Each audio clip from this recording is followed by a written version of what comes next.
በዚህ መስቀል ላይ የምትማሩት የመጀመሪያው ነገር የሰው ልብ ለእግዚአብሔር ያለውን ዝንባሌ እዚህ ላይ ታያላችሁ። የሰው ልብ ያንተ የኔ ውጭ ያለው በጌታ ሆነ አልሆነ የማንኛውም ሰው ልብ ምን ይመስላል? እዚህ ቤት ያለ ሰው እግዚአብሔር ባይደርስለት በወንጌል ባያድነው በመንፈስ ቅዱስ ባያድሰው ኖሮ ማንኛውም ሰው ልቡ ምን ይመስላል ሲባል ልቡ በማሽን አይታወቅም። ይሄ መመርመሪያ ልቡ በደንብ ይመታል አይመታም ነው በማሽን የሚታወቀው። የደም ዝውውሩ ልክ ነው አይደለም ነው ማሽን የሚያውቀው። በሰው ሐሳብ ውስጥ በሰው ልብ ውስጥ የተሰወረውን ጽንፍ የለሽ ክፋት የሰውን ልብ የክፋት ጥግ የሚገልጠው ይሄ መካከለኛው መስቀል። ለዚህ መካከለኛው መስቀል መጀመሪያ የሚያስተምረን የሰው ልብ ለእግዚአብሔር ያለው ስፍራ ምን አይነት ባይዘው የሰው ልብ ስል ውጭ ያላት ራስ እኔና አንተ እግዚአብሔር ባያድነን መንፈስ ቅዱስ ባያድሰን ኖሮ ልባችን ምን ያህል ነው ክፋቱ? መካከለኛው መስቀል ማጋለጫ ነው። እያንዳንዳችንን በውጭ ያለውም ያላመነውም ያመነው ሰው ያመነው እግዚአብሔር ስለረዳው ካልሆነ በስተቀር ሰው ሲባል ልቡ ምን አይነት ነው ሲባል ማለኛው መስቀል ማየት ነው። የሰውን ልብ እግዚአብሔር ግልጥ አድርጎ ሰው ማን እንደሆነ ሰው የሃይማኖት ልብስ ቢለብስ፣ ሰው የምኩራብ አገልጋይ ቢሆን፣ ሰው የመቅደስ ቀዳስ ቢሆን፣ ሰው ታቦት ተሸካሚ ቢሆን፣ ሰው ከነ ጲላጦስ ጋር ቢውል፣ የፖለቲካ ሰው ቢሆን፣ ከምሁራን ጋር ቢውል፣ ከየትኛውም ዓለም ጋር ሰው ቢውል፣ የሃይማኖት ልብስ ቢለብስ፣ የፖለቲካ ልብስ ቢለብስ፣ የሳይንስ ልብስ ቢለብስ የሰው ልብ የተገለጠው ማን እንደሆነ ሰው የሚታወቀው ይሄኛውን መስቀል በማየት ብቻ። የሰው ልብ የተገለጠው በመስቀል ላይ ነው፣ በመካከለኛው መስቀል ላይ ነው። መስቀሉ የሰውን ልብ እንደገለጠ የሰውን ልብ ግልጥ አድርጎ እንዳሳየ መስቀሉ ሌላ ነገር የሰውን ልብ መግለጥ አይችልም። ማንም የትኛውም መለኪያ የትኛውም የሰው ግምት ሰው እኮ ልቡ እንዲህ ነው የሚለውን ግምት ማንም ሰው ሊገልጠው አይችልም። እንደ መስቀሉ የሰው ልጆችን ልብ በተለይ ሰው ልጆች ለእግዚአብሔር ያላቸውን እይታና ምላሽ እንደ መስቀሉ ያጋለጠም የገለጠም የለም። ብዙ ጊዜ ይችን ዓለም ለመለካት ይችን ዓለም ለመመዘን የምንጠቀመው መለኪያ መስፈሪያችን ልክ አይደለም። ዓለምን ለመግለጥ ዓለማችንን ለመስፈር ዓለም እንዲህ ነች ለማለት ብዙ ጊዜ ምን ለካበት መለኪያ የተዛባ ነው። ሰው አንድን ርቀትን ለመለካት ወይ በሜትር ወይ በኪሎ ሜትር ነው መለካት ያለው። ሰው ትክክለኛ መለኪያ አንዳንድ ጊዜ ያው በእግራችን እንለካለን አይደለ? እስቲ ከዚህ እስቲ በእግሬ ለካ ስንት ሜትር ነው? 1 2 3 4 ነው። ግን በሜትር በተለካ ወይ 4 ከ50 ነው ወይ ደግሞ 3 ከ80 ነው። መለኪያችን ብዙ ጊዜ ልክ አይደለም አንድን ነገር ለመግለጥ። ለምሳሌ ሰዎች ዓለምን ለመግለጥ ማለት ዓለም እንዲህ ነች፣ ዓለም እንዲህ ነች፣ ዓለም አታላይ ነች፣ ዓለም አጭበርባሪ ነች ለማለት ሰው የሚለካበት መሳሪያ ጤናማ አይደለም። በአብዛኛው ዓለምን የምንለካው በምን እንደሆነ ታውቃላችሁ? ዓለም ለኛ ባደረገችው እኛን ትሪት ባደረገችበት መንገድ ነው የምንለካው። ለምሳሌ በጣም ክፉ በሆነ ጥሩ ባልሆነ ነገር ዓለም እኛን ትሪት አርጋ ከሆነ ባድ ትሪትመንት ሰጣን ከሆነ ዓለም ምን ለካው ለኛ እኛ ላይ በተደረገ ወይም ለኛ በተደረገ ነገር ነው ምን ለካት ይችላል። ክፉ ነች ስንልም የሆነ ነገር አቅምሳን ነው ማለት ነው። ይህች ዓለም መጥፎ ነች ስንል ብዙ ሰው ለምን ስትለው የሚነግርህ ነገር አንድ ጊዜ የሆነብኝ ልንገርህ ይላል። ብዙ ሰው አንዳንድ ሰው አረ እኔ ሰው ጥሩ ነው በቃ ዓለም ኦኬ ነች እኔ በጣም ደስተኛ ሲል ምን ደስ ይባል እኔ በቃ ብዙ ሰዎች ለኔ ጥሩ ናቸው። እንደውም አንድ ጊዜ ተቸግሮ የጅማ ህዝብ ሁሉ ብር አዋጥተው ሰጥቶኛል። አንድ ጊዜ እንደውም እንደዚህ ገጥሞኝ ሰዎች ደርሰውልኛል። ስለዚህ ሰው ዓለምን ሁሉ ጊዜ ሲለካ ለራሱ ከተደረገበት ነገር ተነስቶ ስለሚለካ ትክክለኛውን መለኪያ ይዞ ስለማይለካ የሰውን ልብ አያውቀው። እውነተኛ መለኪያ ከሌለን የአንድን ነገር እውነተኛ ልክ ማወቅ አይቻልም። ምን ከሌለ? እውነተኛ መለኪያ ከሌለ አንድ ነገር ይህ ነው ብሎ በትክክል ልኩን ለመናገር አይቻልም። ስለዚህ ብዙዎቻችን ምናልባት እቺ የምንወዳት ወይ የምንናፍቃት ዓለም ምናልባት ነገ ከጌታ አፈክፍገን ከሷ ጋር ጓደኛ ለመሆን የምናስባት ዓለም ማነች? ለኛ ጥሩ ባደረገች ጊዜ ልባችን ወደ እሷ ከተሳበ ለኛ ክፉ ስታደርግ ውጭ ዓለም ምንድነው? አንዳንድ ሰው ምንድነው ይላል? ዓለም 9 ነች ይላል አይደል? ከምን ተነስ? ዓለም 9 ነች ትርጉሙን ታውቃላችሁ? 10 ሞልታ አታውቅም። ሁሌ ጎዶሎ ነች። ትመጣና 9 ሆና 10 ሳትሞላ ትመለሳለች። ትመጣና ሞላልኝ በቃ 10 ደፈንኩ ሲል 9 ደርሳ ትመለሳለች። አትሞላም መቼም ነው ሐሳቡ። ከምን ተነስቶ? የሆነ ነገር ይሞክራል ይሄድና ከዛ አያልፍም። የሆነ ነገር ይሞክራል ይሄድና ከዛ አያልፍም። ሁሉ ጊዜ የሆነ ነገር ሲሳካ የሆነ ነገር አይሳካም። የሆነ ነገር ሲሞላ የሆነ ነገር ይጎላል። ከዚህ ተነስተን ዓለም 9 ነች እንላለን። መለኪያው አሁንም ማን ነው? እኛ። ለኛ የሚሆነው በእኛ የሚሆነው ነገር ከዛ ተነስተን ነው የምንለካው። ሰዎችን ደግም ክፉም ለማለት ከምን ተነስተን? ለምሳሌ ድሆችን አረጋውያንን ምናምን የሚጦሩ ሰዎች አሉ አይደል? እናያቸው ነው በእውነት እኮ የሰው ልጅ እኮ ጥሩ ነው፣ ዓለም እኮ ጥሩ ነው፣ የሰው ልብ ጥሩ ነው። ምንድነው ይሄው የአረጋውያንን ሁሉ እየጦረ ነው? እውነታ ወይኔ እንዴት ልቡ ጥሩ ነው ምንለው? ከምን ተነስተን? ሰውየው ለሰዎች ካደረገው ነገር ወይም ከሚያደርገው ነገር ተነስተን ምን ለካው? መለኪያችን ሁሌ ተዛባ። ክርስቲያንም ሆነን ሰውን ምን ለካው? ዓለማውያን ሰዎች ሰውን በሚለኩበት ሚዛን ወይም ሃይማኖተኞች ሰዎች ሰውን በሚመዝኑበት ሚዛን የሰውን ልብ በሚመዝኑ በጣም ጥሩ ነው በጣም መጥፎ ነው እና ይረዳል ማን ሰንበዲ ይረዳቸዋል ጥሩ ነው ይሄን ሁሉ ዳህ በመርዳቱ ጥሩ ነው። የዚህ ሰውዬ ልብ ለእግዚአብሔር ኦሪጂናል ልቡ ለእግዚአብሔር ምን አይነት ነው የሚለውን ማቀው ትክክለኛ መለኪያ ይዤ ትክክለኛው መለካ አረጋውያን አይደል ዳህ መርዳት አይደል ትክክለኛው መለኪያ ይሄ መስቀል። ስለዚህ መስቀል ሳወራ በልውጣ እነዚህ ዳህ እንድትረዳ ጠራው እንጂ ኢየሱስ ውጣ ካለኝ አገኘሁት። ሰው ትክክለኛ የልቡ ክፋት የተደበቀ የልቡ ክፋት በሃይማኖተኛነት በጎ በማድረግ ኩነኔን በመፍራት እንደው በዚህ ጽድቅ አገኛለሁ በማለት የሚያደርጋቸው ግን ስውር ክፋቱ ጥልቅ ልብ ውስጥ ያለ ለእግዚአብሔር ያለው ብርሃንን የመጥላት ጨለማን የመፈለግ ዝንባሌ የሚገለጠው በዚህኛው መስቀል። የመሐለኛው መስቀል የሰው ልጆችን ልብ የገለጠ ነው። እውነተኛው መለኪያ ከፈለግን ዓለምን ለመመዘን የሰውን ልብ ለመመዘን የኃጢአትን መጠን ምን ያህል ትልቅ መሆኑን ለመመዘን የሰውን ክፋት ለመመዘን ከፈለግን ጌታ የተሰቀለበትን መስቀል መመልከት ያስፈልጋል። እንዴት እንደሆነ ነግራቸዋለሁ። ከዚህ መስቀል የበለጠም ያነሰም የሰውን ልብ በትክክል የሚገልጥ መለኪያ የለም። ከዚህ መስቀል የበለጠ ወይም ከዚህ መስቀል ያነሰ የሰውን ልብ የክፋት ጥልቀት ጥግ መግለጥ የሚችል ምንም የለም።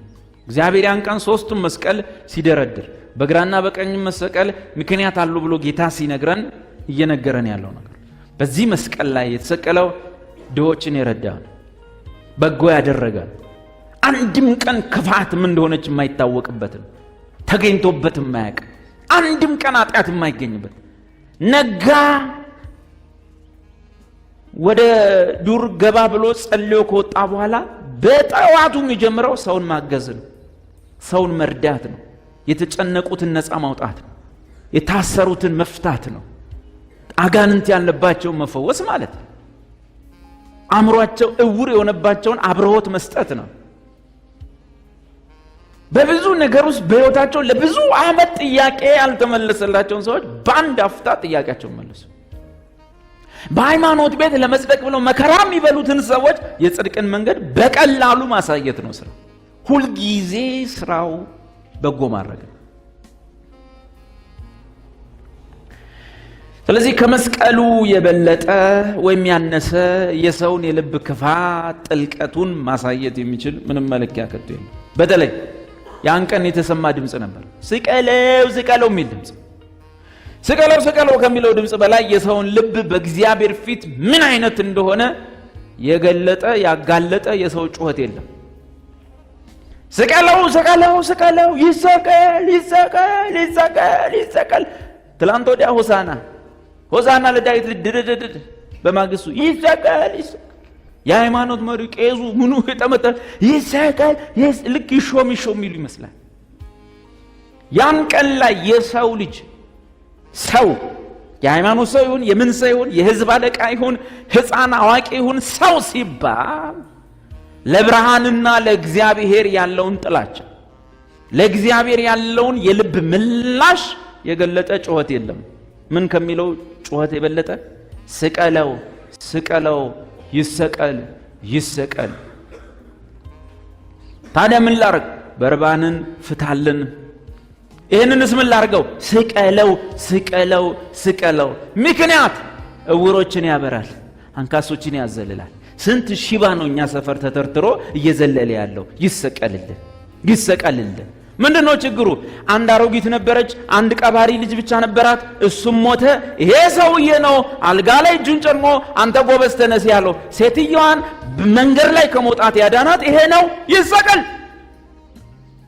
አንድ ጊዜ ሰው ሁሉ ርቦት ሜዳ ላይ ሰፍሮ ፈንት ሊያረግ ሲል ዳቦ አብልቶ አበርክቶ ያጠገበ 12 መሶብ ያስነሳ ይሄ ሰውዬ ነው። ፈንት የሚያረጉትን የዛሉትን ሁሉ ያበረታ ይሄ ሰውዬ ነው። ይሰቀልልን። ሰዎች በጨነቃቸው ነገር ላይ ሁሉ በመቅጽበት መፍትሄ እየሰጠ ስለሆነ ይሰቀልልን።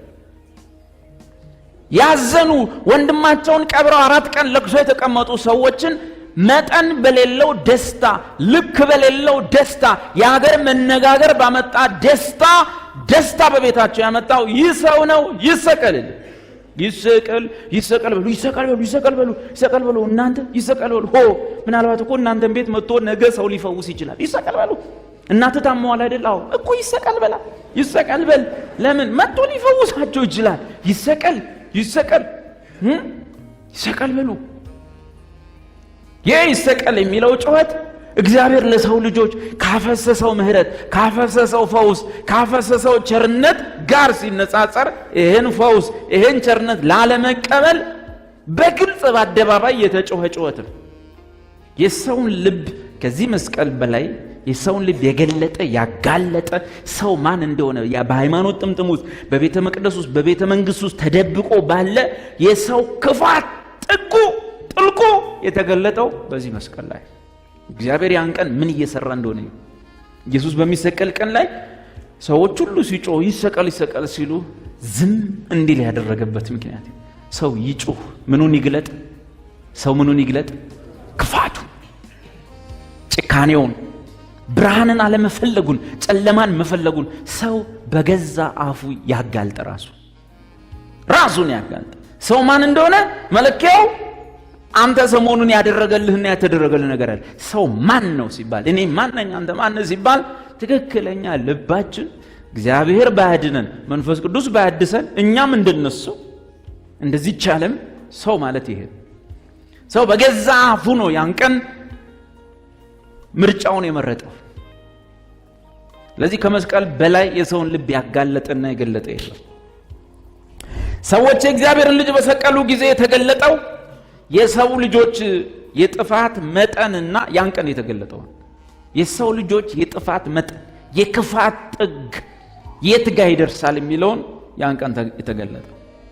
የሰው ልጆች ክፋት የተገለጠው ያን ቀን ሰው ማን ነው የሚለው ድሃ ይርዳ፣ በጎ ያርግ፣ ሕፃን ያሳድግ፣ ጎዳና ተዳዳሪ ይርዳ፣ ሃይማኖት ቤት ሄዱ ያስቀድስ፣ ቸርች መጥቶ ዳዳዳ ይበል። ሰው ክፋቱ ሲገለጥ ይሄን ይመስላል። ያንዳንዱ ሰው ከውድቀት ጀምሮ ያኔ ሰዎች የእግዚአብሔር ልጅ በሰቀሉ ጊዜ የተገለጠው ምንም ነገር አይደለም። መጀመሪያ የተገለጠው የሰው ልጆች የብርሃንን ጥላቻ፣ የእግዚአብሔርን ዓለም ጥላቻ። ኢየሱስ ለምን እንዳልተቀበላችሁኛ ቃለው ይሄን የሚለው ዱርዮችን አይደለም የሃይማኖት መሪዎችን። ምክንያቱም ብርሃን ስለማትወዱ ነው። እኔ ስመጣ ጻድቅ ነኝ ያለው ሁሉ ጻድቅ እንዳይደለ ቦታው ይታወቃል። እኔ በተገኘውበት ቦታ ሰው ልኩን ያውቃል። ስለዚህ የምትጠሉኝ እኔ ስመጣ ብርሃን ስለሆንኩኝ ልክህ ይገለጣል። ሁሉም ምን ሰርተዋል? በሱ ፊት ኃጢአት ሰርተዋል። ልጅ ልትቀበሉኝ አትችሉም። ብርሃን ስለምትጠሉ ነው። ዮሐንስ 3 ላይ መጨረሻው ብርሃን ስለምትጠሉ። አንድ ሰው ግን እውነተኛ ማንነቱን አውቆ እውነተኛ ማንነቱ ተገልጦ ፈውስ ሲፈልግ ወዴት ይመጣል? ወደ ብርሃን ይመጣል። እንደ ጴጥሮስ እንደ ምናምን ተንኳቶ ይመጣል። በቃ ብርሃን ፊት ሲገለጥ ጴጥሮስ ምን አለ? ወዲያው ይሄው ቦግ አልክ እኮ።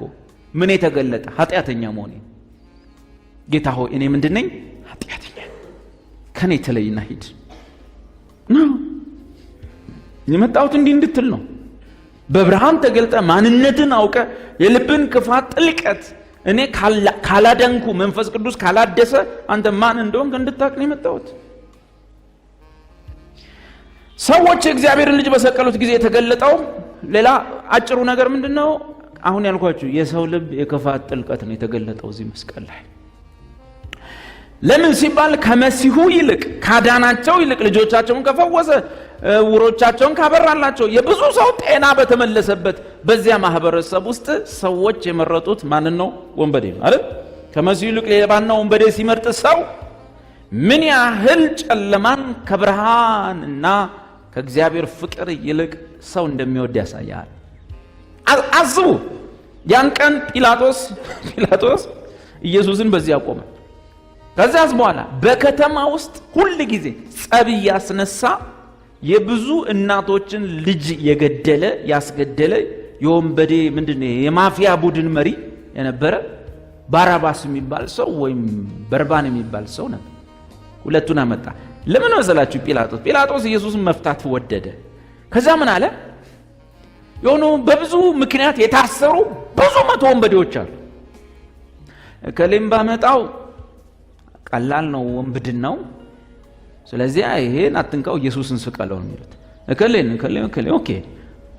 ስለዚህ ከተማ ውስጥ ጸብ ያስነሳ ልጆቻቸው ላይ ጩቤ እየሰካ ብዙ እናቶችን ለቅሶ ያስቀመጠ የሀገሩ ሰው ያለው ሰው አለ በርባን። እሱ ይምጣ። ያን ጊዜ አይ በርባን እስከሚፈታ ይሄንን ኢየሱስን ፍታለን ይላሉ ነው ግምቱ ሰውየው። የጲላጦስ ችግሩ ምንድነው? የራሱንም የሰውን የልብ ክፋት መጠን አያውቅ። የሰው የልቡ ጥልቅ ውስጥ ያለው አመጽ ምን ያህል ትልቅ እንደሆነ ጲላጦስም ራሱ አያውቅ። ለምን ሲባል መለኪያው ያለበት ወንበር ነው። ባለበት ወንበር ላይ ሰው ይሰግድለታል። ባለበት ወንበር ላይ ሽሩጉድ ነው። ዓለም ኦኬ ነች ነው። ለዚህ የሱ መለኪያ ልክ ስላይደለ ምናልባት በከተማ ጸብን አስነስቶ ስለመግደል የታሰረውን ወንበዴ ያምጡ። ልበሉ በርባን የስቅላት ቀን እንኳን ግራና ቀኝ አልሰቀን ዋና ወንበዴ ነውና በፍርድ ቀን ላይ በፍርዱ ወንበር ግራና ቀኝ ኢየሱስና በርባን እንዲቆሙ ተንደ የጲላጦስ ሚስት በህልሟም አንዳንድ አስፈሪ ነገሮች ስለ ኢየሱስ አይታለችና ለጲላጦስ ስትነግረው ጲላጦስ ኢየሱስን መፍታት ወደደ። ያለው አማራጭ ህዝቡ ፈጽሞ ይፈታልን ይላል ብሎ የማይገመት አረመኔ ሰው አምጥቶ አቆመ። ኦኬ እንግዲህ እንደ ህጋቸው በበዓል ቀን አንድ ሰው መፍታት ግዴታዬ ነው። ለዚህ አንዱ መፈታቱ ይግድ እና ማንን ልፍታው አለ። አልጠበቀም መልስ። ይሄን መልስ አልጠበቀም። መጽሐፍ እንደሚናገር በርባንን ፍታው ሳይሆን በርባንን ፍታልን አሉ። ይሄን ብርሃን፣ ይሄን ፈዋሽ፣ ይሄን አዳኝ፣ ይሄን እግዚአብሔር ልጅ፣ ይሄን መሲህ ዳዊት አምላክ ያለው ነቢያት አይተውት እና አብርሃም የሰገዱለትን ይሄን በሽተኛ የሚፈውስ አይን የሚያበራ አሮጊቶችን የሚያጽናና ይሄን ምን ላርገው? ስቀለው፣ ይሰቀል፣ ስቀለው። አጭወት እግዚአብሔር ዝም ብሎ ሰው እንዲጮህ ፈቀደ። ለምን? በደንብ ጩሁ። ማን እንደሆነ ሰው በደንብ ግለጡ። በደንብ የእያንዳንዱ ሰው ልብ ለብርሃን፣ የእያንዳንዱ ሰው ልብ ለፍቅር የሚሰጠው ምላሽ ምን አይነት እንደሆነ በደንብ ግለጡ። ሰው ለጤናማ ፍቅር የሚሰጠው ምላሽ ያው። ስለዚህ ፍቅር ስትሰጡ ሰው ሲክዳችሁ፣ ፍቅርሽን ስትሰጪ ፍቅርን ስትሰጥ ሰው ሲክድ አይ ሰው አትበሉ። ሰው ለትልቅ ፍቅር እንኳን ምላሹ የተገለጠው የዛሬ 2000 ዓመት አንቺን ቢከዳ አበበ ምንድነው? አስቴር ከዳችኝ ላብድ ነው ምናምን መለኪያ እኮ ነው። አስቴር በጥሩ ሁኔታ ብታስተናግድ ኖሮ ምን ልትል ነው? ዋ እቺ ዓለም ላይክ ኢት ወንደርፉል ልትል። አስቴር ባመጣችብህ ነገር ነው መለኪያ። ስለዚህ መለኪያ ጤናማ ስላይደለ በዚህ ምድር ላይ የሚመጡ ችግሮችን እንኳን መቋቋም አትችልም፣ ልፍስፍስ ትሆናል። ስለዚህ አብረውኝ የሚያገለግሉ ወንድሞች ዳዊት ርኩስ ቢሉ የሰው ልብ መለኪያው መቼ ነው? 2000 ዓመት። እኔ ሀብታሙን ቱ ብዬ ስሙን ጥፍጥ ባረግበት ሀብታሙ በእኔ ማዘን የለበትም። የእኔ ልብ የተገለጠው መቼ ነው? የዛሬ 2000 ዓመት ነው።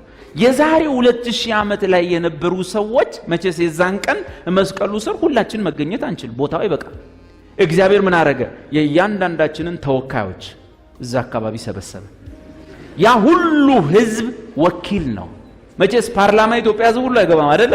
ምን ያደርጋል? ከየመሃል እየመረጠ ሰው ይልካል። ተወካይ ናቸው እነዛ ሰዎች። የሚያወሩት የኛን ወሬ ነው፣ የኛን ንግግር ነው፣ የሚገልጡት የኛን ልብ ነው ተብሎ ይገመታል ጤናማ ፓርላማ ውስጥ። ስለዚህ ያን ቀን እግዚአብሔር ምን አደረገ? መስቀሉ ስር እያንዳንዱን የዓለም ህዝብ የሚወክል ህዝብ አስቀመጠ። ያ ሁሉ ህዝብ እኛን ወክሎ አወራ፣ እኛን ወክሎ ልባችንን ገለጠ። እኛ ማን እንደሆንን፣ ዓለም ማን እንደሆነች፣ እቺ ዓለም ለእግዚአብሔር ለፍቅሩ ለብርሃን ለምትሰጠው ምላሽ ምን አይነት እንደሆነ ወኪሎቻችን ያን ቀን አወሩ። ያን ቀን እግዚአብሔር ባይረዳ መንፈስ ቅዱስ ባያድስ ያኔ ከነሱ አንዱ ሆነ እዛ ጋር ብትገኝ እኔና አንተ የምንጮኸው ያንኑ ጩኸት ነው። እግዚአብሔር ደርሶልን እንጂ ሳናየው እንድንወድ በሩቅ ዘመን ሆነን እንድናምነው ረዳን እንጂ አጠገቡም ቆመ አጠገቡ እዛ ሆነ ምን ልትል ትችላለህ? ይሰቀል እግዚአብሔር ሆይ ያኔ ስላልፈጠርከኝ መሃላቸውም ሆኜ እንድስት ስላላደረክ በዘመን ርቀት ዛሬ እንድወለድ ዛሬ እንድፈጠር ይህንንም ምስጢር እንዳውቅ ለኔ ስላደላህ ለኔ ስለወሰንክ አመሰግንሃለሁ። እግዚአብሔር ከፈለገ እግዚአብሔር እኮ በሁሉ ዕውቀቱ በፈለገው ዕውቀቱ እኮ ቢፈልግ እኔን እዛ ጋር አድርጎ እነሱን ዛሬ ማምጣት ይችል ነበር። እኔና እነሱ ልዩነት የለንም። ለዚህ አበበ በአንተ ላይ በሚያመጣው ነገር የሰውን ሚዛን አትመዝን፣ የሰውን ልብ አትናገር። ሰው በምድር ላይ በአንተ ላይ በሚያመጣው ነገር ልብ ሰው ማን እንደሆነ አንተን በመጥላት አይደለም። አንተ ምን አረክ? አንተ ዕውር አላበራህ፣ አንተ አንካሳ አላዘለልክ፣ አንተ የራስህ ኑሮ ራሱ ትግል ሆነብህ እና ያኮ ራሱን የተወ ኑሮውን የተወ ቤቱን የተወ በየተራራው የሚያድር ለምን ሲባል ጠዋት ተነስቶ የአካባቢውን ሰው ለመርዳት ዘመኑን የፈጀ ሁሉ ጊዜ መብልና መጠጡ እግዚአብሔርን ፈቃድ ማድረግ የሆነ ይሄን በማድረጌ አብን ሲደሰት ማየት ፈልጋለሁ የሚል የኔ መብሌና መጠጤ የአባቴን ፈቃድ ማድረግ ነው ያለ ወጣት እሱን እኮ ነው ሰው ያን ቀን እየጮኸ ይሰቀል ያለ። አየህ ወክለው ነው። የሃይማኖት መሪዎች ነበሩ። አይ ሃይማኖተኛ ሰው እንኳን ከሌላው ሰው የተሻለ ልቡ ደና ነው እንዳትል። ለእግዚአብሔር ያለው አስተሳሰብ በአብዛኛው የሃይማኖት ሰዎች ለፈጣሪ ያላቸው ለብርሃን ያላቸው ለፍቅሩ ያላቸው ምላሽ ከሌላው ከፖለቲከኛው ይሻላል እንዳትል። ያን ቀን ዋና አቀንቃኝ ብርሃንን የጠላ ፈውስን የጠላ የመበለቶችን ለቀሶ እንዲቀጥል የፈለገው ቡድን ዋነኛው ቡድን የሃይማኖት ቡድን እንዳትረሳ። ያን ቀን መደበኛው ማህበረሰብ ፖለቲካ ውስጥም የለም ሃይማኖት ውስጥ የለም፣ ዝም ብሎ ኑሮን ነው የሚኖር፣ እሱ ከእግዚአብሔር ጋር ጸባይ አይፈልግም እንዳትል። እንኳን ህዝቡ የህዝቡ አለቆች ያን ቀን ዋና አስተባባሪ ነበሩ። ፊታውራሪ፣ ቀኛዝማች፣ ግራዝማች፣ አቶ ከሌ የሀገር ሽማግሌ በየሰርጉ ላይ የሚገኙ በየሽምግልናው የሚገኙ በየእርቁ ላይ የሚገኙ በየስብሰባው ላይ በሀገር ሽምግልና የሚፈለጉ ሰዎች ሁሉ ያን ቀን ይሰቀል ህዝቡን እያስተባበሩ ጮ ምን ኖር ሰው ልጆ በቀደም ተፈውሶ የለም እኮ እሱን ነው አምለው ለምን ፈወሰው? ይሰቀል ሰው ልቡ ተገለጠ። ልጁን ፈውሰለት፣ ጎረቤቱን ከለቀሶ ወደ ሳቅ ቀይረለት። መዓት አንካሶች ቀጥ ብሎ ሲሮጡ ሲሰሩ ጎንበስ ቀና ሲሉ እያየ ጉንዱሾች ቆራጣ የነበረ ሰው እጅ ተቀጠሉለት ባለጣት ሆኖ እያዩ ሰው ሁሉ እንዲህ አይነት ሰው አንፈልግም። ጉንድሹ እንደሆነ ይቀጥል፣ እውሩ እንደሆነ ይቀጥል፣ ያስተሳሰብ ድንቁርናን እንደግፋለን ይቀጥል። አብሮት የሚያመጣ ኢንላይትመንት የሚያመጣ አስተሳሰብን የሚቀይር ሰውን አእምሮን ፈውሶ እጅግሩ እንዲሰራ የሚያደርግ ራሱን ችሎ እንዲኖር የሚያደርግ አስተሳሰብን የሚቀይር ስልጣኔ የሚያመጣ አንፈልግም። ከብርሃን ይልቅ ምን ይሻላል? ጨለማ። ከእውቀት ምን ይሻላል? ድንቁርና። ከፈውስ ይልቅ ህመም ይሻለናል። አንፈልግም። ይሰቀል ምን? ህዝቡና የህዝቡ አለቆች ከቄሶቹ ቀጥሉ። አይ እናትዬ እኔ እንግዲህ ከሃይማኖቱም አልሆንም ከህዝቡም አልሆንም፣ እኔ ፖለቲክስ ውስጥ አልገባም። ፖለቲክስ ውስጥ እጄ ዲሞክራሲ ምናምን ያልኩ አልፈጭም ብትል እዛም ሰፈሪያው ከወታደሮቹ አንስቶ ነው ኢየሱስን እያጋጩ እያዳፉ ያመጡት። ከተራው ወታደር አንስቶ እስከ ነገስታቱ ተወካዮች ድረስ ማንም ለብርሃን ስፍራ አልነበረው። ማንም ለበጎ ነገር ለእግዚአብሔር ፍቅር ምላሽ አልነበረው። በጎ ምላሽ የለም። ስለዚህ ያን ቀን ላይ መሐለኛው መስቀል ምን እያጋለጠ ነው? የእያንዳንዱን ሰው ልብ ክፋቱን ብቻ አይደለም፣ ለእግዚአብሔር ፍቅር የሚሰጠውን የሰውን የልብ ምላሽ ያን ቀን እየተገለጠ ነው። ስለዚህ የምንኖርባት ዓለም ይህች ናት። አሁን የምንኖርባት ይህች ናት። አሁን እስካሁን ያብራራኋት ናት። ባህሪዋም ይኸው ነው አሁንም ማለት ነው። ስነ ምግባሯም ይኸው ነው። ይቻላል። አሁን የምንኖርባት ዓለም ተሻሽላለች እንዳትሉ፣ ሰልጥናለች ሌላ ነው፣ ተሻሽላለች ተቀይራለች ሌላ። ይህች የምንኖርባት ዓለም ናት። ባህሪዋ ይኸው ነው። አሁንም ለእግዚአብሔር ያላት ምላሽና ለፍቅር የምትሰጠው ምላሽ ወይም ስነ ምግባሯ አሁንም ዓለም ይሆናል። የክብርን ጌታ መጽሐፍ እንደሚል አውቀውትስ ቢሆን ኖሮ የክብርን ጌታ ባልሰቀሉትም ነበር እንደሚል የክብርን ጌታ በመስቀሏ ዓለም አሳይታለች። እቺን ነገር እርሷ በምንሰማው ሌላ ብዙ ክፋት አንደነቅ።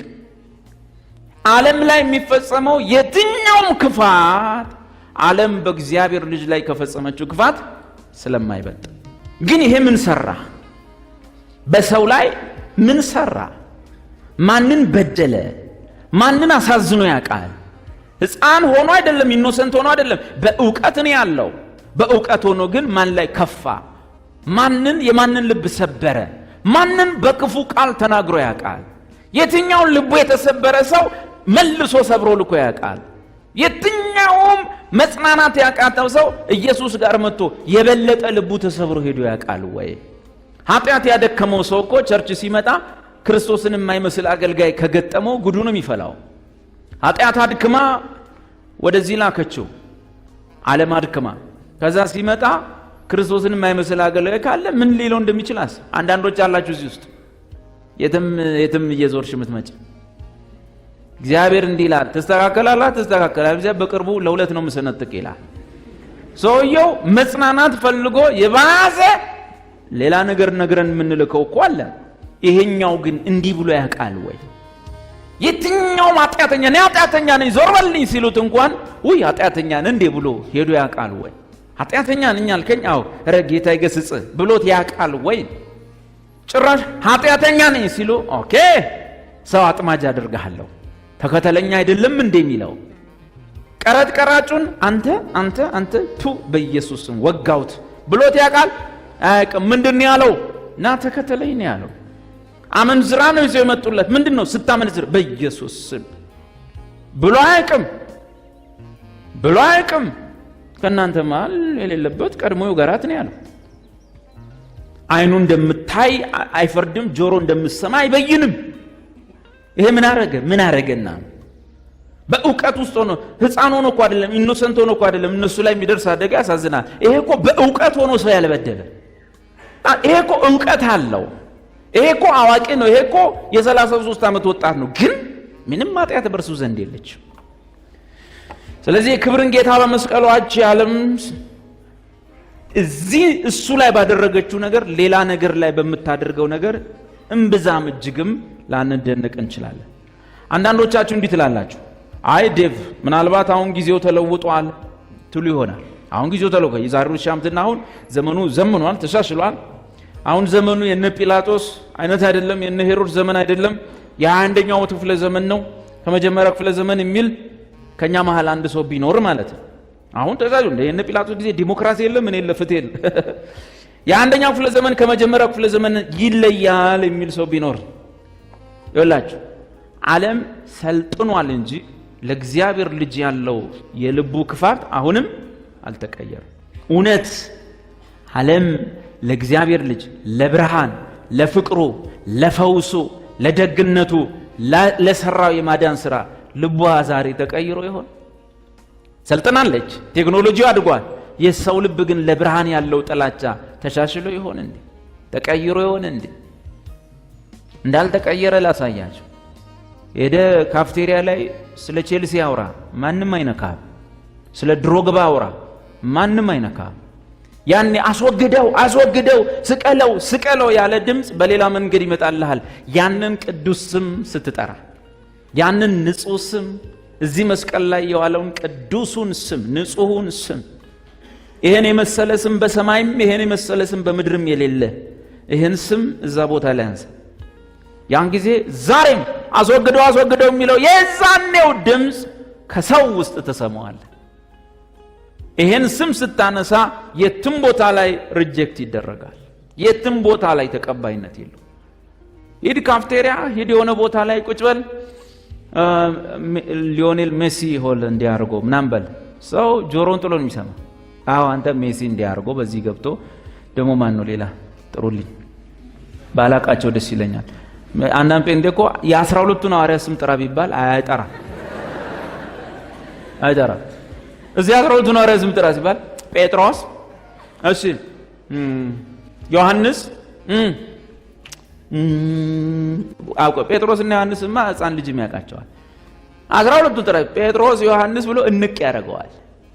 እሺ የቼልሲንስ ቼልሲማ 10 ቁጥሩ እንትና 21 ቁጥሩ እንትና የተሸጠበት ብር በ80 ሚሊዮን እንትና ደግሞ በእንትኑ ነው ቤንች ላይ ተቀመጠው እንትና ነው ዳራራራራ ኧረ ጌታ ይገስጽ መጀዝ ይቅር ይበላ ይባል። አንተ መኖርህን እንኳን የማያውቅ ተጫዋች ከነዝርዝሩ ታውቀዋለህ። ለህይወት የሚሆነውን መጽሐፍ የጻፈልህን ጴጥሮስን ግን በወጉ ካላወቀው ከባድ እና ሂድ ዛሬ አውራ። ስለ ዶክተር አብይ አውራ። ዶክተር አብይ የትም ቦታ ስፍራ አለው፣ ይሰማሃል። ሰው ካፍቴሪያ ገብታ ዶክተር አብይ አዎ አንተ ማታ ደረደደደ ማን ነው ስሙ የታሰረው? ሜጀር ጀነራል ማን ናቸው?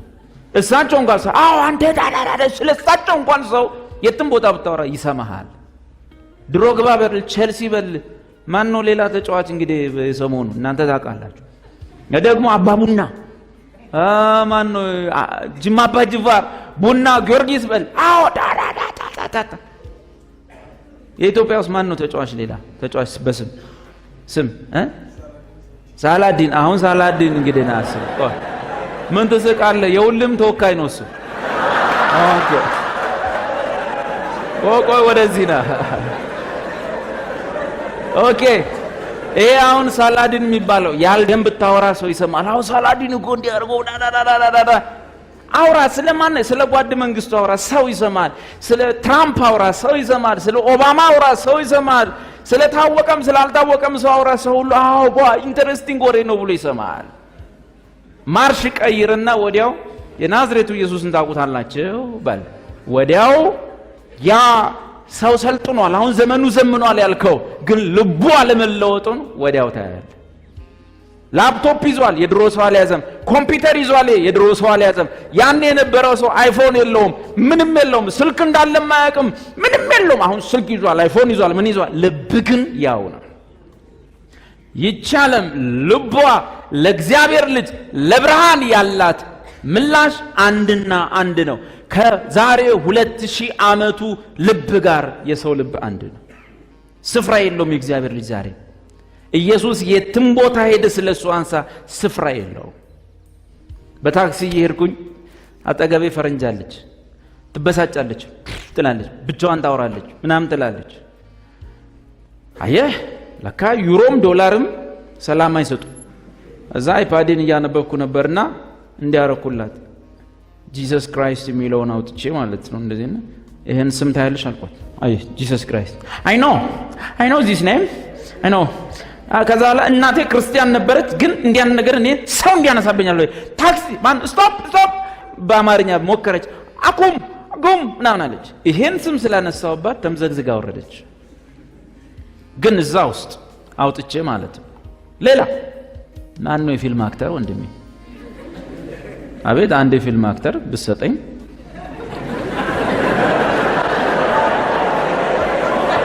የለም አበድረኝ፣ ኧረ አበድሩኝ። ዴንዘል ዋሽንግተን ኦኬ፣ ዴንዘል ዋሽንግተንን አውጥቼ ባሳያት ምን ትላለች?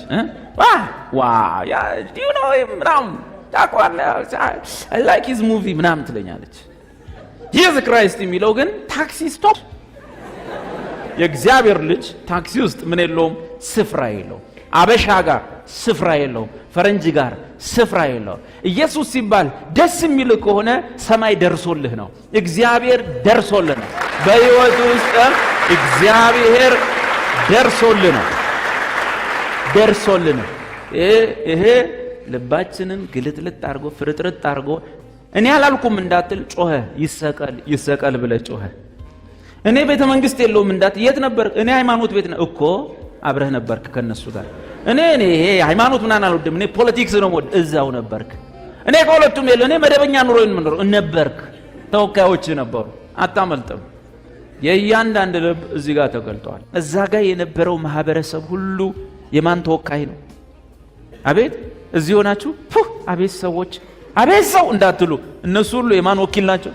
የኛ ተወካይ ናቸው። አንተና እኔ ጸጋ ባይረዳን መንፈስ ባይቀይረን ልባችን ይሄ ነው። ብርሃን አይወድም፣ ደጉን አይወድም፣ ምህረት አይወድም፣ ቸርነት አይወድም። የነና አንተ ትክክለኛ መስፈሪያ። ምናልባት አንዳንድ ሰው አይ እነዛ ሰዎች እኔን አይወክሉኝም እኔ የፖለቲካ ሰው ነኝ ብትል፣ ቦታው ላይ ፖለቲካ ሰዎች ነበሩ። ይሰቀል በጥፊም የመቱት እነሱ ናቸው፣ ወታደሮቹ ወዘተ። አንዳንዱ እኔ ጸሎት ቤት ነው ሙሉ ቤተ መቅደስ ምኩራብ እኮ እነሱ ናቸው። አንዳንዱ እኔ ሃይማኖትም ፖለቲካም አልወድም ኖርማል ሲቪል ዜጋ ነው ብል የህዝብ አለቆችና ህዝቦች እዛው ነበሩ። ይሰቀል ማንም ከየትም አያመልጥም። ሰውን ሁሉ የሚወክሉ ሰዎች ማከለኛው መስቀል ላይ ሳያውቁ ልባችንን እያጋለጡ ነበር። መስቀሉ በደንበኛ መለኪያ ነው። ዓለም ላንተ ሎተሪ ስትሰጥ ምንም አይትልም ዓለም ነው የምትለው። መለኪያ ሎተሪው ነው። ዓለም ደግሞ ሰው ሁሉ ክፉ ሲሆን፣ ሲሸውድ፣ ሲያታልል፣ የተበደረን ገንዘብ አልመልስ ሲል፣ ሲያጭበረብር፣ ከጀርባ ክፉ ሲሰራ ሰው ዓለም አታላይ ብለ ለፍተ አልሞላ ሲል ዓለም 9 መለኪያ ምንድነው? ለፍታ ስላልሞላ። መለኪያ ምንድነው? ሰው ስላታለለ። ትክክለኛው መለኪያ ማለት አንድ ነገር ኪሎ ይሄን ያክላል ማለት በትክክለኛው ኪሎ መመዘን አለበት። ይቺ ዓለም ማነች? አንዳንድ ክርስቲያን ሚናፍቃት ይቺ ዓለም ማነች? አንዳንድ ክርስቲያን እዚህ ገብቶ በደስታ በሰላም ቃል ተካፍሎ ጤናውን ጨምሮ እድሜውን አርዝሞ አጥንቱን አጽንቶ ደሙን አጥቦ ሰውነቱን አለምልሞ እንደ መውጣት የሚናፍቃት ገዳዩ ዓለም ማነች ሲል ምናልባት አሁን መጨረሻ ላይ ያየነው አንዳንድ ሰው አይ ጊዜው ተቀይሯል፣ ያኔ 2000 ዓመት ነው፣ አሁን ከ2000 ዓመት በኋላ ነው። ቴክኖሎጂ ተቀይሯል ከድሮ አሁን በጣም እንጂ ምን ተቀይሯል ብቻ ያኔ እንደውም የለም ማለት ይቻላል። ቴክኖሎጂው ተቀይሯል፣ ሳይንሱ ተቀይሯል፣ የኑሮ ማህበራዊ ህግ ተቀይሯል፣ የኑሮ ስርዓት ተቀይሯል፣ የሰው አኗኗር ምናምን ተቀይሯል። በእግዚአብሔር ልጅ በኢየሱስ ላይ ግን አሁንም የሰው ልብ አልተቀየረም። አሁንም ያው ነው። ብዙዎቻችን ዓለም ያን ጊዜ የነበረውና ይሄኛው ተለየ የምትሉት ምናልባት አለባበስ ይለያል። ያን የነበረው አለባበስ ካሁኑ ይለያል። ምናልባት ያን ጊዜ ሰዎቹ ስልክ የላቸውም፣ አሁን ስልኩ አለ። ምናልባት ያን ጊዜ ኮምፒውተር የለም፣ አሁን ኮምፒውተር አለ። ምናልባት የሆነ ነገር አሁን የሆነ ነገር የሆነ ያኗኗር ልዩነት አለ፣ የልብ ልዩነት ግን የለም። ልብ ያው ነው። ልባቸው ለእግዚአብሔር የሚሰጠው ምላሽ ውሸት። የሃይማኖት መሪም ቢሆንም እግዚአብሔር ምናምን ኤሎሂም አዶናይ ቢልም ያን ቀን ግን ህዝብ ያስተባበረ ህዝቡ እንኳን ይለቀቅ ቢል እንዲለቀቅ የማይፈቅዱ ይሰቀል በሉ ብለው ከኋላ ይሰቀል በል ሚለው የቀሳውስቱ ግሩፕ ነው፣ የሃይማኖት መሪው ቡድን። እንደውም የሚገርም እኮ ነው። የፖለቲካው ዓለም ይገደል ቢል፣ የወታደሩ ዓለም ይገደል ቢል ጥሩ ነው። ለመጀመሪያ ጊዜ ኢየሱስ ክርስቶስ እንዲገደል የመጀመሪያውን ፕሮፖዛል የነደፈው ማን ነው? ሊቀ ካህናቱ ቀያፋ። ጲላጦስ ክፉ ገዢ እንደነበረ መጽሐፍ ቅዱስ ይናገራል። ብዙ አይሁዳውያንን ደማቸውን ከመስዋዕታቸው እንደደባለቀባቸው ይናገራል። ብዙ አይሁዳውያንን በመጨፍጨፍ ጲላጦስ ይታወቃል። የኢየሱስን ዝና እየሰማ ግን ነክቶት አያውቅም። ብዙ አይሁድን በመጨፍጨፍ ኢየሱስ እንኳን በሚያገለግልበት 3 ዓመት ውስጥ ጲላጦስ በገሊላ አካባቢ በተለያዩ ቦታ ብዙ አይሁድ ወጣቶችን በሰይፍ ጨርሷል። አንድ ቦታ አምልኮ ላይ እንዳለ ነው ወታደር ይዞ ገብቶ እንዳለ ጨርሳቸው ጲላጦስ። ኢየሱስን ግን ነክቶት አያውቅም። ወታደሮቹም አገር ስርዓት ሲያስከብሩ ነበረ። የሚያምጽ አይሁዳዊ በቀኝ ግዛት ስለያዙት ይገሉ ነበረ። ብዙ ወጣቶችንም ሰቅለው ገድለዋል። ኢየሱስን በአገልግሎቱ ወታደሮቹ ነክተውት አያውቁም። መጨረሻ ኢየሱስ እንዲህ አለ፣ እነሱ አልነኩኝም፣ የካህናት አለቆች እና የአይሁድ ሕዝብ አለቆች አሳልፎ ለአሕዛቦቹ ይሰጡኛል፣ ለሮማውያን። ጲላጦስ ነክቶኛ ያቅም፣ ወታደር ነክቶኛ ያቅም። እነዚህ ግን የሃይማኖት መሪዎችና የአይሁድ የሕዝብ አለቆች አሳልፎ ለነሱ ይሰጡኛል፣ እነሱም ይሰቅሉኛል፣ ገርሉኛል። እና ስብሰባ ተሰበሰቡ። በተለይ ኢየሱስ አልዓዛርን ካስነሳው በኋላ አልዓዛርን ከሙታን ካስነሳው በኋላ አሁንስ በዛሉ። ከምን ስላስነሳው? ከሙታን ስላስነሳው። 2 ሴቶች ልጆች ናቸው ያሉት ቤት ውስጥ። አባትና እናት እንዳላቸው እንኳን አልተጻፈም። በቤት ውስጥ የዓይናቸው ማረፊያ ይሄ ወንድማቸው ነው። ወንድ እሱ ነው፣ የሚጠብቃቸው እሱ ነው። ከከተማ ወጣ ብላ ያለች ገጠር ወረዳ ጋር ነው የሚኖሩት እና እዛ ቦታ ላይ ማንም በሌለበት ቦታ አንድ ወንድም ነው ያላቸው አልዓዛር። ኢየሱስ ሄዶ አስነሳው። ወዲያው ተጠራ ስብሰባ፣ ተሰብሰቡ፣ በዛ። እንዴት? ምዕራፍ 2 ላይ ውሃ ወደ ወይን ጠጅ ቀየረ፣ ሰማን፣ ዝም አልን። የሰው ሰርግ ሊበላሽ ሲል መጥቶ የሚበላሸውን ሰርግ አሳመረ። ለቅሷቸው ድንጋጤያቸውን ወደ ደስታ ቀየረ፣ ዝም አልን፣ ታገስን። እቷል ይሄ እኮ ነው። ምዕራፍ 3 ላይ ድንቁር ያለውን የሃይማኖታችንን መሪ የአይሁድ ሕዝብ አለቃ የእስራኤል መምህር የሆነውን ኒቆዲሞስን ዳግመኛ ካልተወለድክ አትገባም ብሎ ይሄን ድንቁር ያለ ሰውዬ ምን እንደነገረው አናውቅም። ጸባዩ ተቀይሯል። ምክንያቱም ኒቆዲሞስ ጸባዩ እንደተቀየረ ሌላ ቦታ ሄደህ ታነባል። ስለ ኢየሱስ ምክር ሲመከር ተነስቶም የተከራከረ እሱ አይ ሕጋችን እኮ ከሱ ሳይሰማ በሌለበት መፍረድ የለበትም ምናምን ብሎ ሲሟገት ሰዎቹ ሁሉ እንዳለ አይ ኒቆዲሞስ አንተ መምህሩ ኦኬ እሺ ነው የሆነ እንትን ብሎታል። ምዕራፍ 4 ላይ ሃይማኖት ግራ ያጋባት፣ ዓለም ግራ ያጋባት። ሃይማኖት ቤት ስትሄድ የሚሰገደው እዚህ ነው ሲሏት፣ ስትሰግድ አንዱ መጥቶ ነካ ነካ አድርጎ አንቺ እዚህ አይሰገድም ኢየሩሳሌም ነው ሲላት፣ ኢየሩሳሌም ሄዳ ልትሰግድ ስትል አይቻልም ሳምራይ ስለሆንሽ አትገቢም ሲሏት፣ እንዲህ ምን አስጨነቀ? እዛም ያለው እዚህም ያለው ሃይማኖት መሪ ኮንፊውዝ ከሚያደርገኝ ብላ ከወንድሞች ጋር መዋል ጀመረች። ደስታ እስቲ ድንገት ከሰኝ እግዚአብሔር ቤት አንዱ እዛ ነው የሚሰገደው፣ አንዱ እዚህ ነው የሚሰገደው። ጽድቅ ያለው ኢየሩሳሌም ነው፣ ጽድቅ ያለው ደብረ ሊባኖስ ነው ይለኛል። ቤቷ ከወንድሞች ጋር መጫወት ጀመረች። አንድ ባላ ገባች፣ ምንም ደስታ አይሰጥም፣ ጭጭ ብላ ተወቹ። ሁለተኛ ገባች፣ ብቻውን አይመጣም፣ ከችግር ጋር ይመጣል። ጭራሽ 6 ደርሳለች። 5ቱን ፈታለች፣ 6ኛው ገብቷል። ያው እሱም ሊበላ ቁጭ ብሎ ሆዱን እያሸ ቁጭ ብሏል። አንኛው እንዲህ ሃይማኖት ኮንፊውዝድ ያደረጋት ዓለም ወንድ ቀይራ ደስተኛ ያልሆነች ሴት እኮ በአንድ ቀን ሄደው እኔ ከምሰጠው ውሃ ብሎ አንድ ጊዜ ህይወቷን ቀይሮ የሰፈሩን ሰው ሁሉ ሄዳ ህይወታቸው እንዲቀይራል። ይሄንንም ዝም አለን፣ ታገስን። እቺ ሴት ሃይማኖት ግራ እንዳጋባት ብትቆይ፣ ዓለም እንዲህ ኮንፊውዝድ እንዳደረጋት ብትቆይ ነው ምን ፈልገው እንደማለት እኮ። ምዕራፍ 5 ላይ ስንት ዓመት ሙሉ ተኝቶ ሽባ ሆኖ አልጋ ላይ አልጋው እስኪ ሰለቸው ድረስ የሰውዬ መቼ ነው ከላይ የሚነሳው እስኪል ድረስ የተኛን ሰው የመጣና በአንድ ቃል ተነሳና አልጋን ተሸክመ ሄድ ብሎ ያም በሰንበት ቀን ላይ አሸከመ። ዝም አልን። ይሄ እኮ ነው።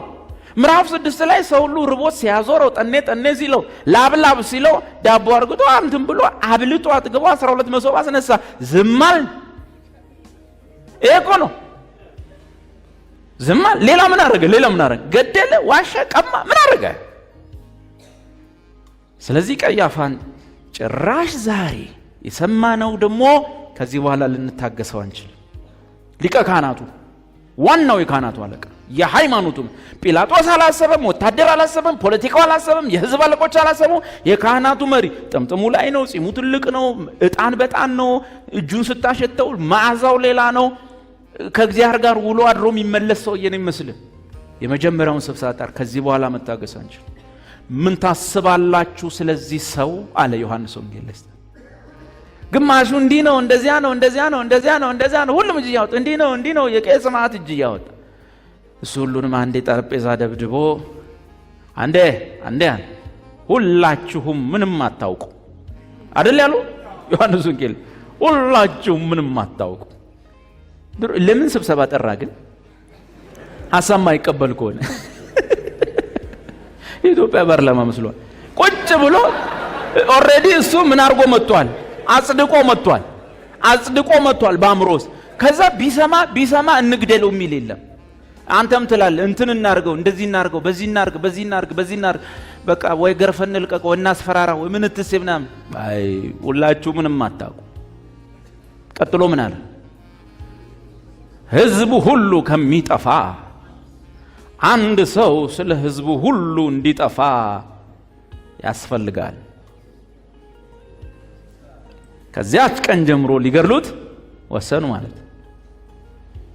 አንድ ሰው ስለ ህዝብ ሁሉ ቢሞት ያስፈልጋል እንጂ ሰው ሁሉ ከሚጠፋ አለ። መጽሐፉ ምን ይላል? ይህን ያለው ግን ከራሱ አልነበረም። እሱ እንግደል ነው፣ ወሬው ለመግደል ነው፣ አጽድቆ የመጣው መግደል ነው። አገዳደሉን ግን ሊያብራራ ሲል አፉ ላይ ሌላ ነገር ቀደም።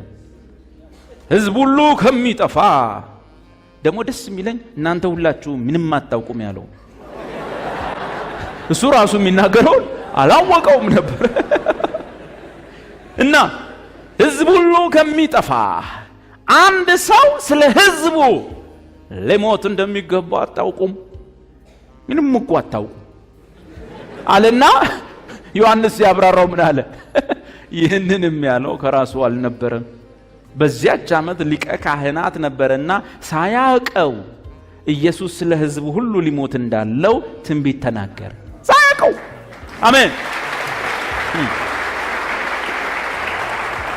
እና እጅን እቅድ ያወጣው መጀመሪያ ማን ነው? ሊቀ ካህናቱ።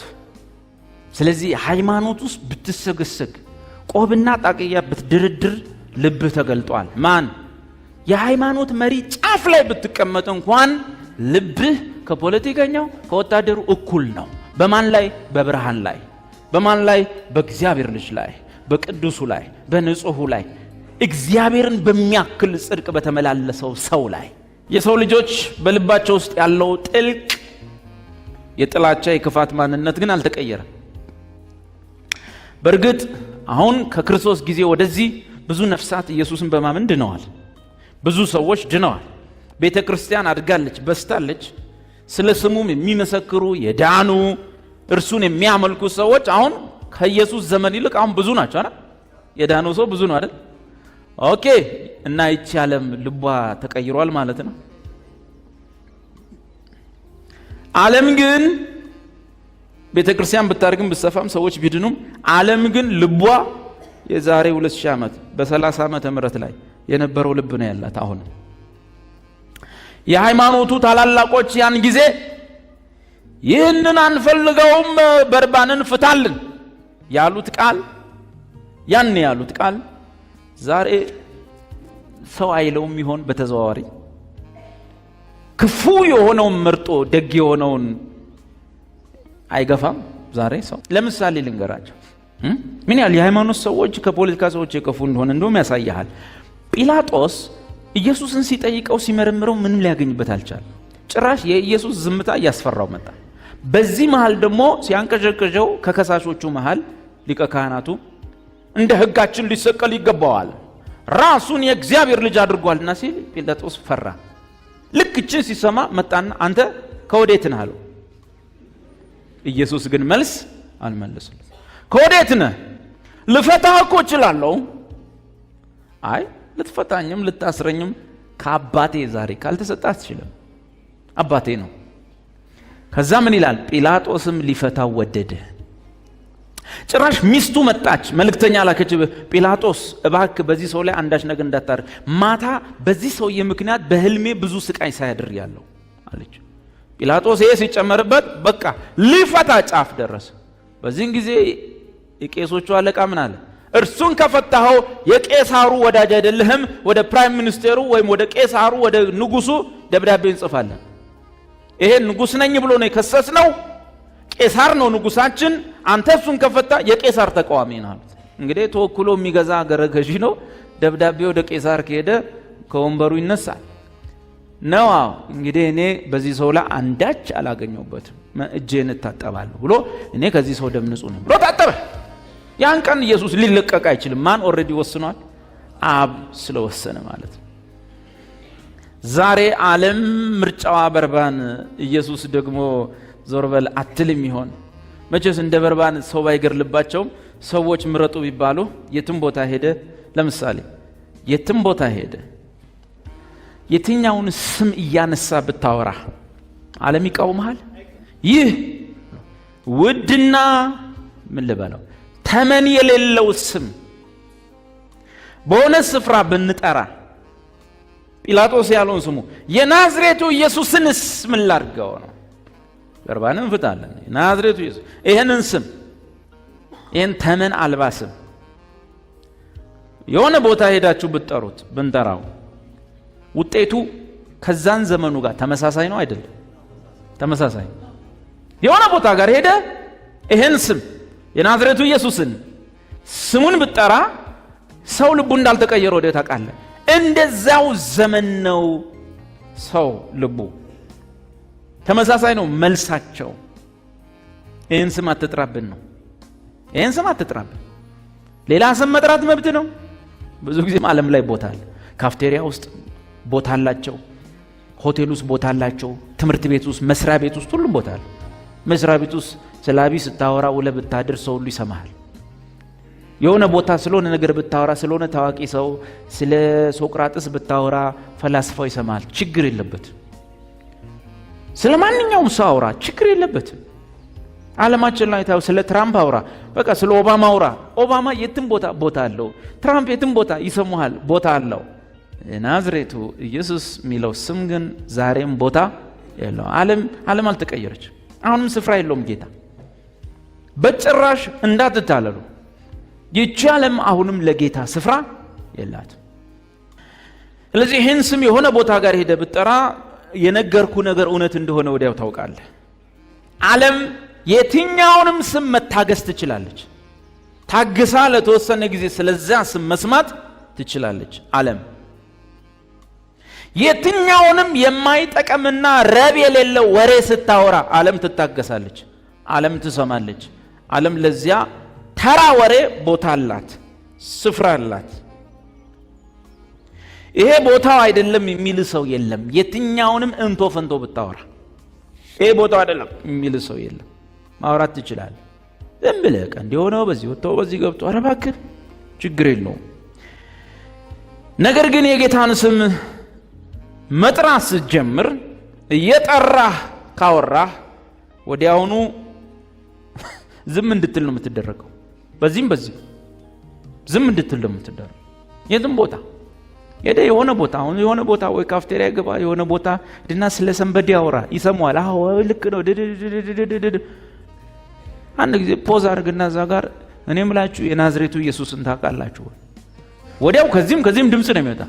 ጀመራችሁ ደግሞ ይሄ ቦታው አይደለም። እሺ እኛ ልንጠጣ ነው የመጣ ልንዝናና የመጣ ነው። እዛው በሃይማኖት በቃኛም ሃይማኖት አለን። የትኛውንም ስም ጥራ ማንም አይቆጣም። ይሄን ስም ጥራ ቁጣ ይጀምራል። የትኛውንም ስም ስትጠራ ዓለም አይቃወም፣ እናታ አይቃወም፣ አባታ አይቃወም። የትኛውንም ስም ኢየሱስ ክርስቶስን የግል አዳኝ አድርጎ ባልተቀበለ ቤተሰብ ውስጥ ስም አይነት ስትጠራ ብትል ቤተሰብ ሰላም ወይ ልጅ ሰይ የሚቀጥለው ነጠላ ነው መገዛለት። ገብቶሃል? ግን ማርሽ ቀይረ አንድ ቀን እዛ ቤት ውስጥ ኢየሱስ ብለው ሁለቴ ጥራ፣ ነጠላ ይገዛልሃል። ማለልህ አባትህ እኔ እኮ አንተን ድሮም ወድሃለሁ፣ ለአንተ በቃ ወፍጮ ቤቴ ለአንተ፣ መኪናዬ ለአንተ ያለ አባት ኢየሱስ ማለት ስታበዛ ምንም አላልክም እኮ።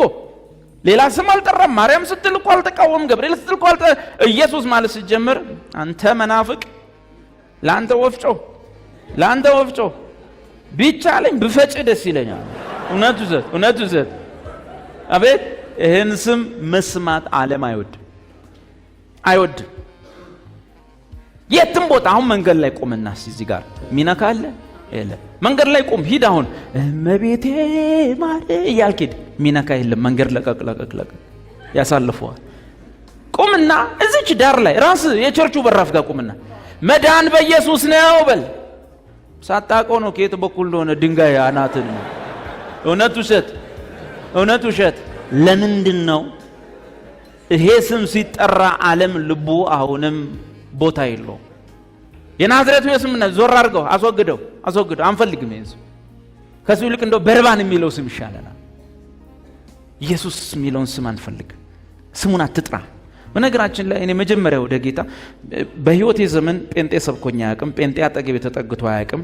ገና በሕፃንነቴ አረንጓዴ ቢጫ ቀይ ባንዲራ አድርጌ ምንድን ይሄ ነጠላ አድርጌ ስዞር ነው ጴንጤ አይጠጋኝም። ሳድግ ደግሞ ያን ቀሚስ አሰፍተው ሰጡኝ። እስከ ኮሌታሪ ትልቅ መስቀል በሰንሰለት እዚህ ላይ አድርጌ አንድ ጴንጤ አጠገቤ ደርሶ አያውቅም። እኔ ሙሉ በሙሉ ጌታን ያወቁት ሙሉ በሙሉ ጌታ ራሱን ይመለሰ። አንድ ቀን ጴንጤ የሚባል አጠገቤ ደርሶ አናግሮኝ ሰብኮኛ አያውቅም በህይወቴ ዘመን። ጌታ ግን ነገር ሲፈልገኝ ለካ ብዙ ነገር ያያል በህይወት ውስጥ ጌታ። እኔ አላውቅም። አሁን እንደዚህ እንደማስተምር ሁሉ እሱ እኮ ያኔ ያውቃል። እኔ አላውቅም። እኔ ነጠላ አድርጌ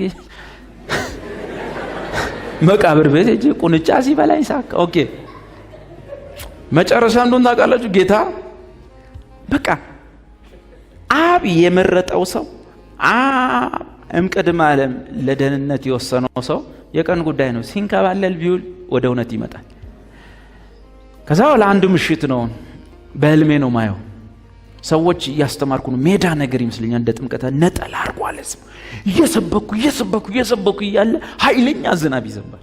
ዶፍ ወይኔ ትምህርቴ ሊያቆምብኝ ነው ምናምን አልኩኝና በስመ አብ ወወልድ ወመንፈስ ቅዱስ አሐዱ አምላክ ሲል አይቆምም ዝናቡ። ወደዚህ ዞሬ ወደ አራቱም በስመ አብ በላይ ቆምም። እኔ በህይወቴ ማቀው ይሄንን ነው። በስመ አብ ነው በቃ አለቀ። በአፌ በውኔ አይኔን ገልጬ እያየው በኢየሱስ ስም ብዬ በህይወቴ አላውቅም። ለመጀመሪያ ጊዜ ያልኩት በህልሜ ነው። ምክንያቱም ጌታ በቀን እንደማልል ስለሚያውቅ አስተኝቶ ነው ያስባል። ይህን ስም መጥራት አልፈልግም። ከጠራው መድኃኔ ዓለም ብዬ ወይም መድኃኔ ዓለም ክርስቶስ ብዬ ተጠንቅቄ አሁን እናከራለን ከሚሉ እኔ በጣም ጡዘቱ ላይ ነበርኩ። ከዛ በኋላ ዝናቡ አልቆማለ። በህልሜ ለመጀመሪያ ጊዜ በናዝሬቱ በኢየሱስ ስም ቁም ስል ዝናቡ ቀጣለ። ከእንቅልፌ ከነሳ በኋላ ደነገጥኩ። ምንድን ነው አልኩ። ምን መሆኔ ነው አልኩ ብዬ አላቅማ። የሚገርማችሁ ከዛ በኋላ ወደኔ የመጣው የእግዚአብሔር መንፈስ ይህ ስም ጋር ነው ያገናኘኝ። ከዛን ቀን ጀምሮ እምሰብከው ስብከት ውስጥ ሁሉ ኢየሱስ የሚለው ስም ገባ ለመጀመሪያ ጊዜ። ፋይናል መጨረሻ ላይ ስከሰስም የተከሰስኩት 3 ወር ሙሉ የኢየሱስ ስም የሚል ስብከት ስለሰበኩ የኢየሱስ ስም። እሱን ስብከት ስሰብክ አስታውሳለሁ እናቶች ያለቅሱ ነበር። ምን ያህል ስሙ እንዴት ቆንጆ እንደሆነ፣ ምን ያህል ስሙ ሰው እንደተጠማው ገባ። እናቶች ያለቅሱ ነበር። በህይወቴ እማረሳው አንድማ ሆይ ፊት ለፊት ቁጭ ያሉ ኢየሱስ የመናፍቃን አይደለም፣ ኢየሱስ የጴንጤ አይደለም፣ ኢየሱስ የኛ ነው። ምእመናን ኢየሱስ የኛ ነው። እስቲ አንድ ኢየሱስ በሉ። ሴትዮዋ እማረሳቸው ሞተዋል፣ መነኩሴ ናቸው። እያለቀሱ ሳር ይነጩ ነበር። ሳር እየነጩ ያለቅሱ ነበር። የስሙ ኃይል ሳር ሲነጩ እስካሁን ስዕሉ አለ ፊት። በቃ እንዲህ የነጩ ያለቅሳሉ።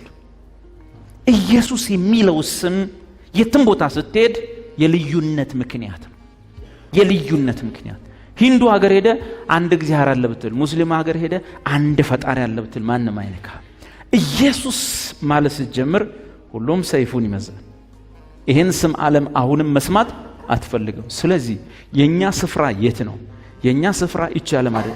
እቺ ዓለም አሁንም ለጌታችን ለመድኃኒታችን ለኢየሱስ ክርስቶስ ቦታ ልብ ስፍራ የላትም። ሃይማኖተኛውም ውሸቱን ነው።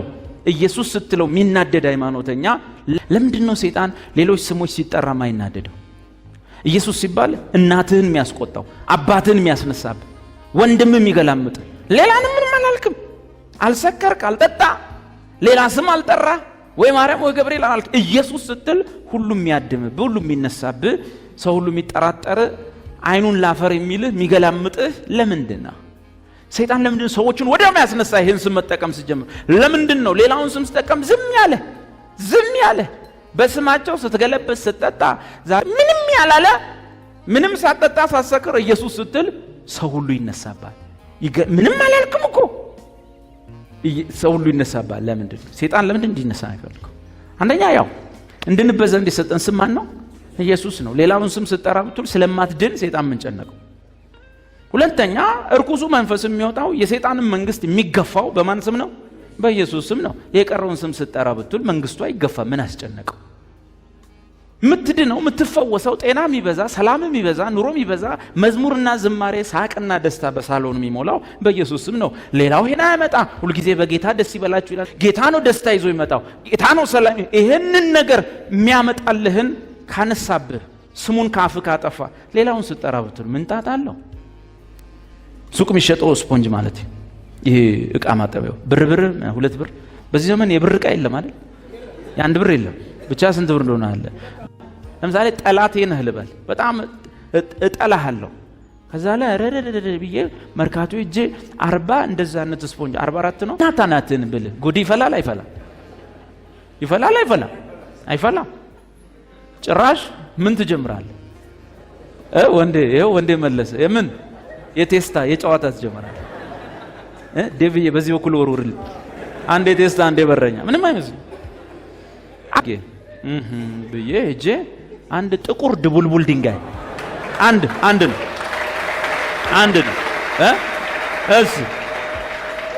እሱን አምጥቼ የቴስታ ላርግልህ የበረኛ ብለህ ትመርጣለህ? የቅድሙ ስፖንጅ መስሎስ ጅው ሳረግ ቴስታ ብሰጥ ሰው ትሆናለህ? አየህ 40 ምናምን ያሲዝህና አፍ ላይ እንትናዬ እንትና ምንም በሱ ላይ ምንም የማያመጡትን ያሲዝህና፣ ዋናው ግን ይሄን ኢየሱስ የሚለውን ስም እንዳጠራ።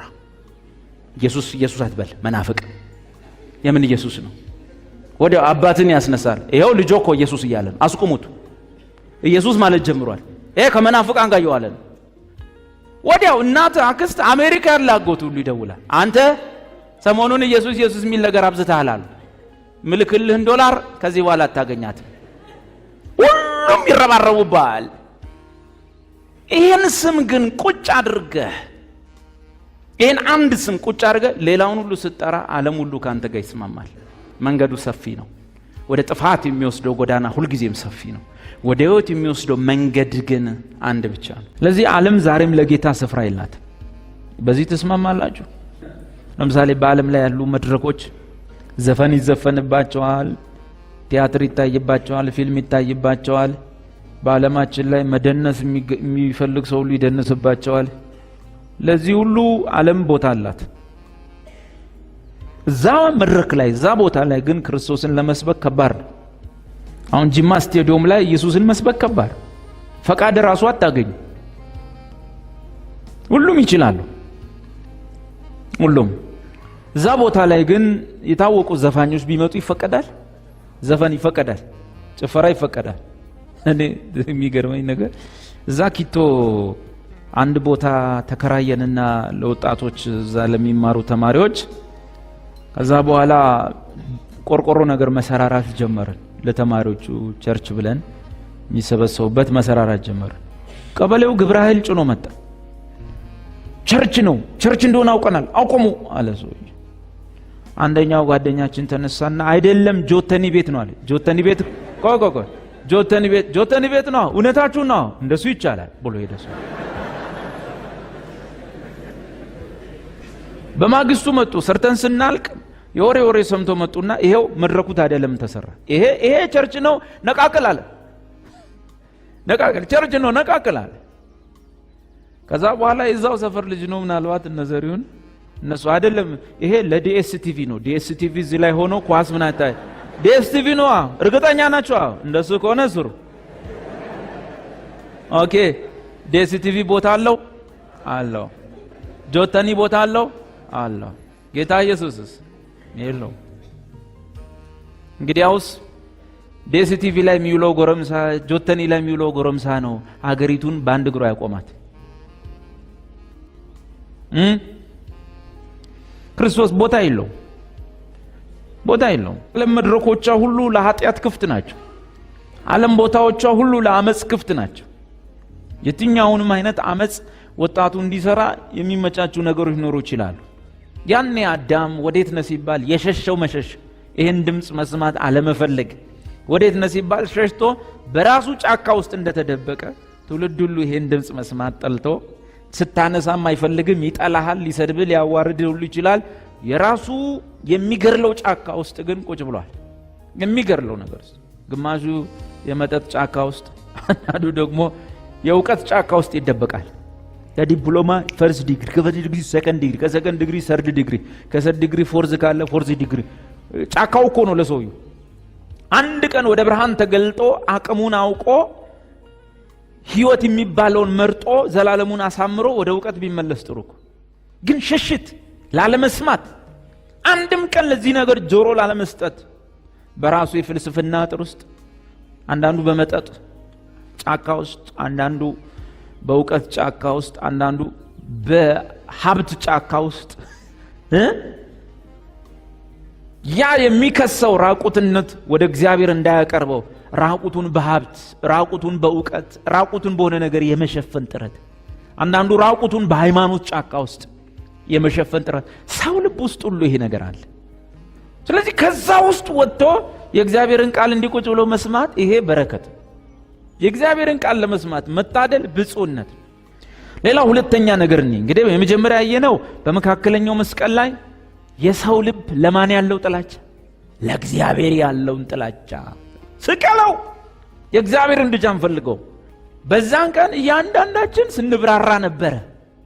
በበቀደሞቹ ሰዎች እያንዳንዱ እዚህ ቤት ያለ ሰው ሲብራራ ነበር ማን ምን እንደሆነ፣ ማን ምን እንደሚመርጥ። በዛን ቀን ላይ ሰው ለምንድን የሚጮህ? ለበጎ ነው ለክፋት? በጣሉ በቃ ብርሃን እኔ ለምን ልጄ ይፈወሳል እያሉ ጮህ። ለምን የሞተ ልጄ ይነሳል አሉ። ለምን የራበ ይጠግባል አሉ።